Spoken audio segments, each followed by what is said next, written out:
एक बात मुझे आपको नोट करवानी है, मुझे आपको बताना है कि आज की बात जो आप 9 बजे से देखते हैं इसका टाइम बदलेगा और 15 जून से ये शो आप देख सकेंगे 8:30 बजे से। लेकिन जो संघर्ष इस वक्त टीएमसी में चल रहा है, जो पश्चिम बंगाल में चल रहा है, उसका क्या नतीजा होगा? क्या ममता बनर्जी के भतीजे अभिषेक बनर्जी जेल जाने वाले हैं? अभिषेक बनर्जी के राजदार के पास ऐसे कौन से राज है कि पुलिस को भाईपो के घर का ताला तोड़कर तलाशी लेने की जरूरत आ पड़ी? बड़ी खबर यह है कि अभिषेक बनर्जी के घर बंगाल पुलिस ने दबिश डाली।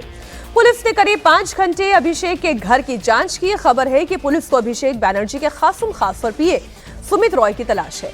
अभिषेक बनर्जी के पीए सुमित रॉय पर चुनाव के दौरान टिकट के नाम पर पैसा वसूलने का आरोप है। सूत्रों के मुताबिक सुमित रॉय का मोबाइल टावर लोकेशन कल रात कालीघाट में अभिषेक बनर्जी के घर के पास ही मिला था और इसी जानकारी के आधार पर शालबनी पुलिस और कोलकाता पुलिस सुबह करीब 4 बजे अभिषेक बनर्जी के कालीघाट घर पहुंची। बार बार बुलाने पर भी दरवाजा नहीं खुला। पुलिस ने घर के मेन गेट का ताला तोड़ दिया और फिर अंदर दाखिल हुई। अभिषेक बनर्जी के पूरे घर की तलाशी ली गई। सुमित रॉय को अभिषेक बनर्जी के पते पर न पाकर फिर पुलिस वापस चली गई। खबर यह भी है कि इस रेड के बाद ममता बनर्जी भी अभिषेक बनर्जी के घर पहुंची है। अभिषेक बनर्जी के पीए सुमित रॉय कौन है, यह भी आप जान लीजिए। सुमित रॉय को अभिषेक बनर्जी का राइट हैंड माना जाता है। ऐसा कहा जाता है कि जिसे भी अभिषेक बनर्जी से मिलना है, पहले सुमित रॉय से बात करनी होगी। अभिषेक बनर्जी के पीए सुमित रॉय को लेकर एक और जानकारी आई है। टीएमसी के पूर्व विधायक सुजॉय हजारा को हाल ही में पश्चिमी मेदिनीपुर के शालबनी पुलिस स्टेशन ने जमीन के भ्रष्टाचार के एक मामले में पश्चिमी मेदिनीपुर जिले के खड़गपुर से गिरफ्तार किया था।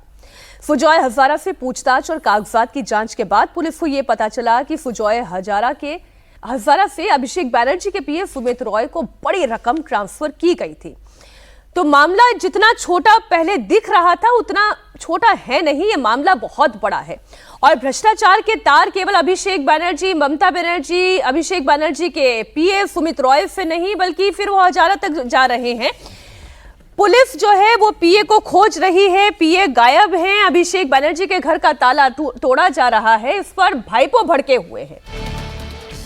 एक बयान आया है, पहले वो बयान आपको सुना देते हैं, फिर हम करते हैं चर्चा।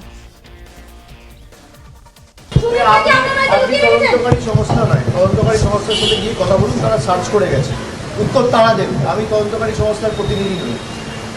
আপনি দরকার হলে রিপাবলিক ছেড়ে তদন্তকারী সংস্থায় চাকরি করুন।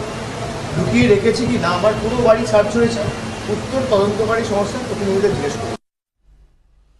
ओंकार हमारे सहयोगी जुड़े हुए हैं। ओंकार, ये सुमित कितने इंपॉर्टेंट व्यक्ति हैं? जब अभिषेक बनर्जी के गेट का ताला तोड़ा गया है तभी समझ में आ गया, लेकिन इस वक्त ये जो गिरफ्तारी की तलवार लटक रही है अभिषेक बनर्जी पर, कितना समय उनके पास एक्चुअली बाकी रह गया है? जी देखिए, अभिषेक बंदोपाध्याय के अलग अलग मामले पर जैसे कि देखा जा रहा है उनको घेरा जा रहा है।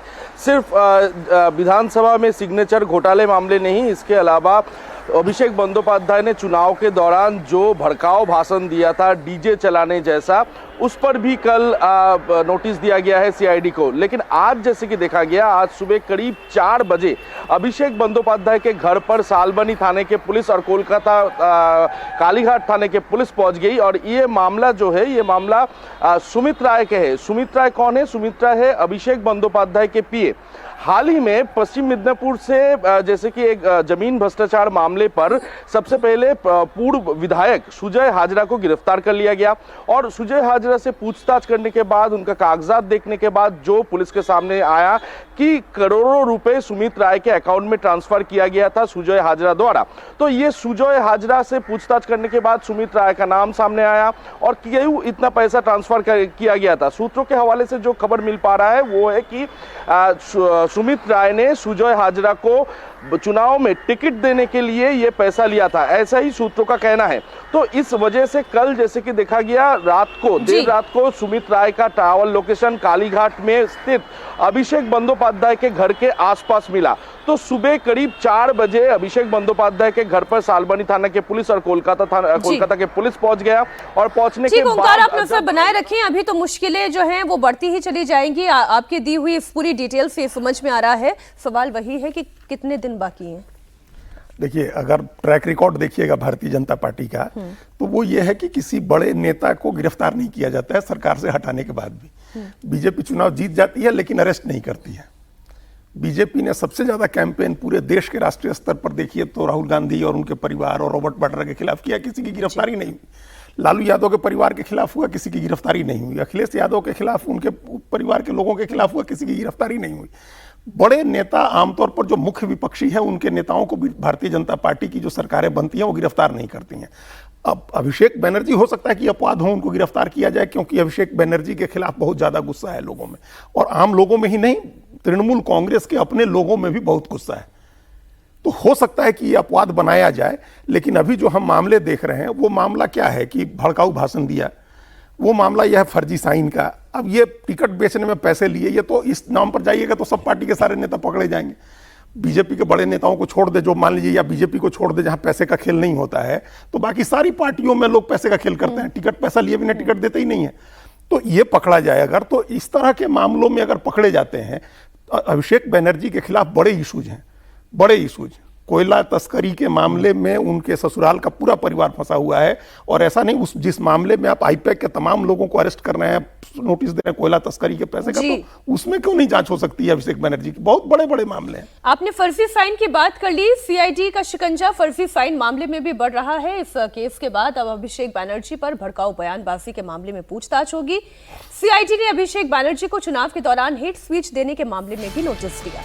सीआईडी ने अभिषेक बनर्जी को डीजे वाले बयान के बारे में पूछताछ करने के लिए 16 जून को भवानी भवन बुलाया है। सीआईडी ने कल शाम अभिषेक बनर्जी के कालीघाट वाले घर पर नोटिस दिया। 14 जून को उनसे फर्जी फाइन वाले मामले में पूछताछ होगी, और सीआईडी की कार्रवाई से अभिषेक बनर्जी बहुत भड़के हुए हैं। वो ये कह रहे हैं कि अगर उनका डीजे वाला बयान भड़काऊ है तो फिर बीजेपी नेताओं के बयान का क्या, उन पर एफआईआर दर्ज क्यों नहीं हुई? যে মামলায় আজকে আমাকে নোটিশ দিতে এসছে, আমি বলেছি 4 তারিখের পর ডিজে বাজে। আমি প্রশ্ন করতে চাই যে আমি যদি সত্যি কোনো ভুল বলে থাকি, আমি এই স্টেটমেন্টগুলো কবে করেছি? নির্বাচন চলাকালীন। নির্বাচন যখন চলছে, ল অ্যান্ড অর্ডার, আইন শৃঙ্খলা কার আন্ডারে? ইলেকশন কমিশনের আন্ডারে। মমতা বন্দ্যোপাধ্যায়ের আন্ডারে তো ছিল না, তাহলে তখন আমার বিরুদ্ধে এফআইআর হলো না কেন? ইলেকশন কমিশনের বিরুদ্ধে কমপ্লেন হলে ইলেকশন কমিশন আমার বিরুদ্ধে ব্যবস্থা নিল না কেন?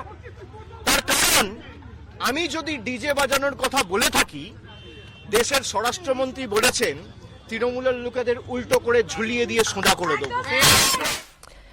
बंगाल से ही एक और बड़ी खबर है। ममता सरकार में मंत्री रहे टीएमसी के कद्दावर नेता मदन मित्रा पर ईडी ने शिकंजा कस दिया है। मदन मित्रा के घर समेत 7 ठिकानों पर ईडी ने रेड की है। ईडी ने नगर पालिका भर्ती घोटाले के मामले में मदन मित्रा के ठिकानों पर छापेमारी की है। मदन मित्रा, इसमें कोई दो राय नहीं, ये वो नेता हैं जो ममता बनर्जी के साथ शुरुआत से रहे हैं। मदन मित्रा का क्या होने जा रहा है? ये देखिए, मदन मित्रा जो है ममता बनर्जी के बहुत करीबी हैं और इस बार भी जीते हैं, लेकिन साथ ही साथ इनका जो हाई हैंडेडनेस है अपने क्षेत्र में, मतलब इनका व्यवहार ऐसा रहता है जैसे कि अपने विधानसभा क्षेत्र के, एक तो बयानबाजी बहुत कंट्रोवर्शियल करते हैं, हल्की बयानबाजी करते हैं। उसके अलावा 2021 के बाद से अभी तक अगर इनको देखिए तो अपने क्षेत्र में जितने भी विपक्षी थे उनके खिलाफ अपने पक्ष के लोगों को उन्होंने कहा कि उनकी मरम्मत करो, उनका इलाज करो, तो वो है। और उसके साथ भ्रष्टाचार के भी बात है, अक्सर कंट्रोवर्सी में आते हैं। ममता बनर्जी के साथ रहेंगे या ये भी चले जाएंगे? अब देखिए, बंगाल का जो अभी चरित्र दिख रहा है उसमें बड़ा वो महुआ मोइत्रा ने एक बात कहा कि जब सायोनी घोष जा सकती है तो बड़ा मुश्किल है मेरे लिए कहना कि कौन रहेगा कौन नहीं करेगा। पता नहीं वो अपने बारे में कितनी श्योर है, तो ये बहुत मुश्किल है। लेकिन ये बात देखिए, जो मदन मित्रा की बात हो, अभिषेक बनर्जी की बात, अभी एक ममता बनर्जी के ऊपर भी एफआईआर हुई है जो उन्होंने कम्युनिटी वाले बयानबाजी की। अगर एक कम्युनिटी है हमने संभाल रखा है, अगर आज छोड़ दे तो आप सब लोग, हिंदू कम्युनिटी को उन्होंने कहा कि आप सब लोग खतरे में आ जाएंगे, आपके लिए मुश्किल हो जाएगी। तो ये सारी की सारी बात देखिए, अभी टीएमसी को वही बात है कि घेरने की भी तैयारी हो रही है। तो बंगाल में बदलाव तो हो रहा है, लेकिन बदलाव के साथ थोड़ा सा लग रहा है कि जो बंगाल की कंटिन्यूटी है उसका तड़का भी वहां पे वो दिख रहा है थोड़ा बहुत।